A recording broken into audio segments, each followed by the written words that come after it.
Hello.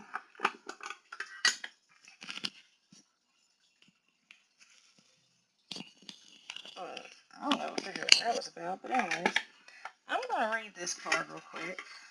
I pulled it yesterday, but I feel, now, there's this energy of resentment that I feel like it's just like a stank. Like, I'm just like, oh, I don't know what the fuck this is about. So, it was the 40 card, Panchamama, the essence. Panchamama represents the unconditional love that the earth has for all her children, including the stones, the plants, the animals, and humans. She is the goddess of earth, also known as Gaia, who pervades all creation in our planet. I thought it said own, like own, O-W-N. Thanks to Panchamama, our lifeless soul can experience life in a biological body. Something about leaning forward too. The joy and pain we taste during our brief time on earth are invitations to discover the boundless love of Panchamama. The invitation. You are a child of the earth. Now is the time to eat, love right, be joyous, regardless of the circumstances you find yourself in. Be grateful for your life, your body, and all that nourishes you. Panchamama invites you to relish each breath, embrace your joy and your pain equally, and discover love through both. Let Panchamama know how much you appreciate all her blessings with an act of service such as planting a tree, helping save an endangered species, or protecting the ocean.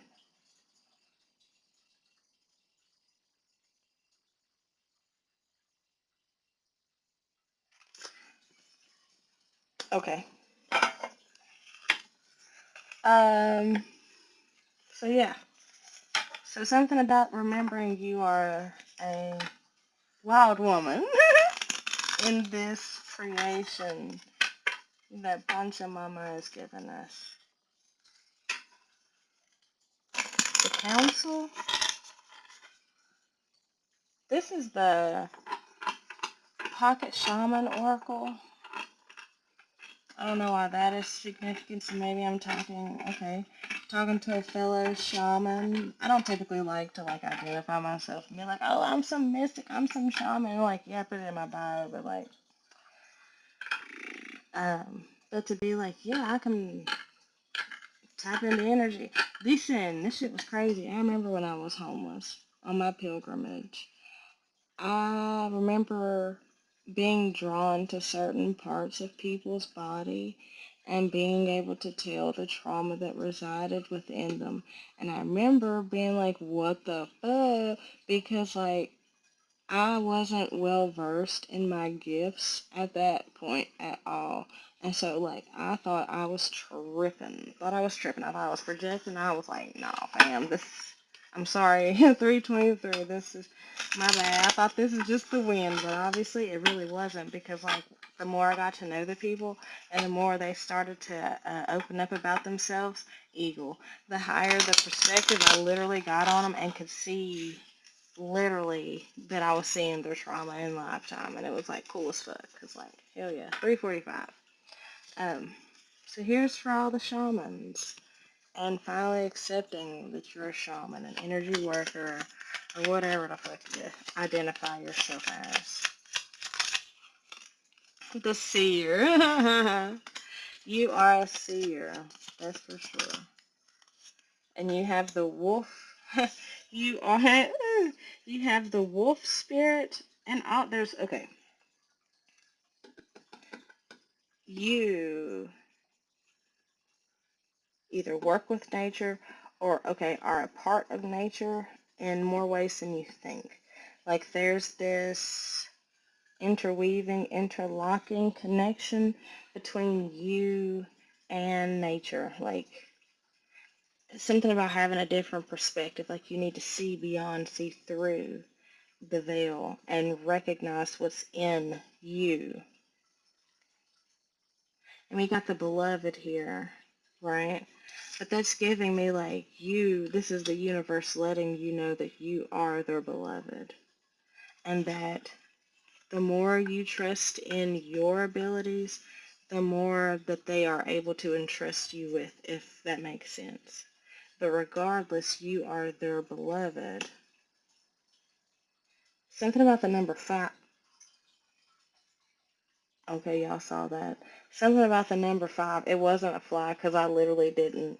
Anyways, the number 5, like there's a lot of change surrounding you, but know that you are held within the divine, held by your spirit team, your council of light, those that love you, the hummingbird and the staff. There is there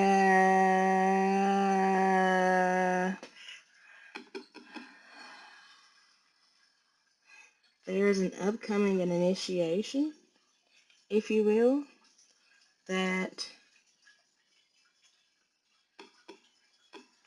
you're just going to have to say yes to.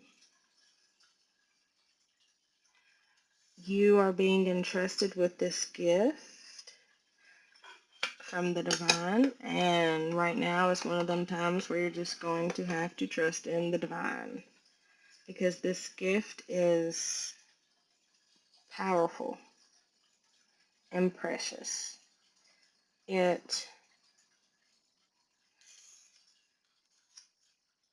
It's like you're being crowned, if you will, because the seer, it's like, okay, like in the book it talks about how Moses has his staff, and he uses his staff to command, to do all the things that he needs to do. And it's like now you finally have your staff. You've been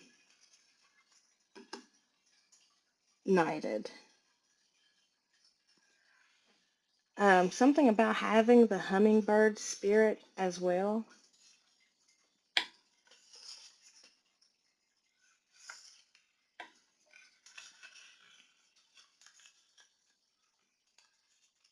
I feel like there's a lot of things being organized and in ways that you are not aware of yet. But this is one of those things where you're still just going to have to trust in the divine.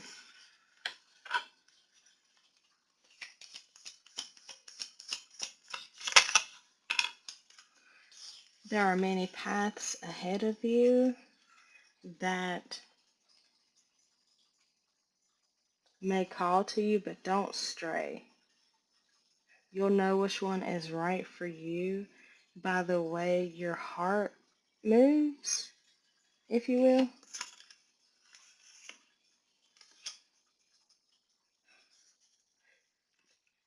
We have the witness and the serpent. And what is, okay, the witness and the serpent and the child here on the bottom.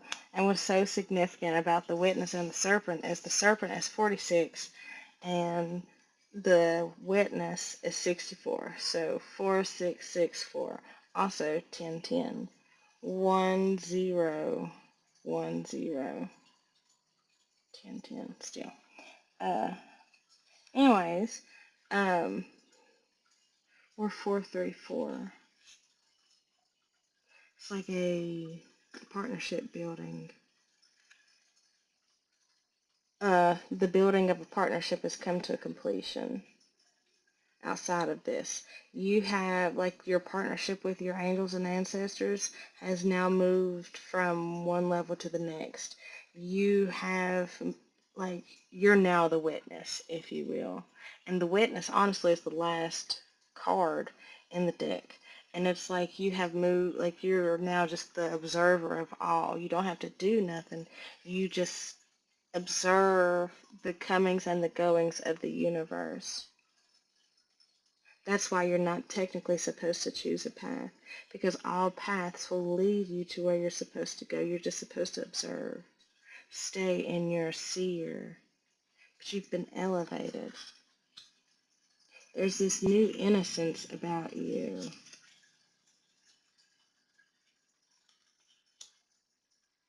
Child energy, like innocence and child energy might be significant.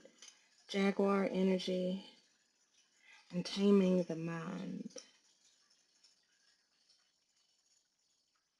Feathers.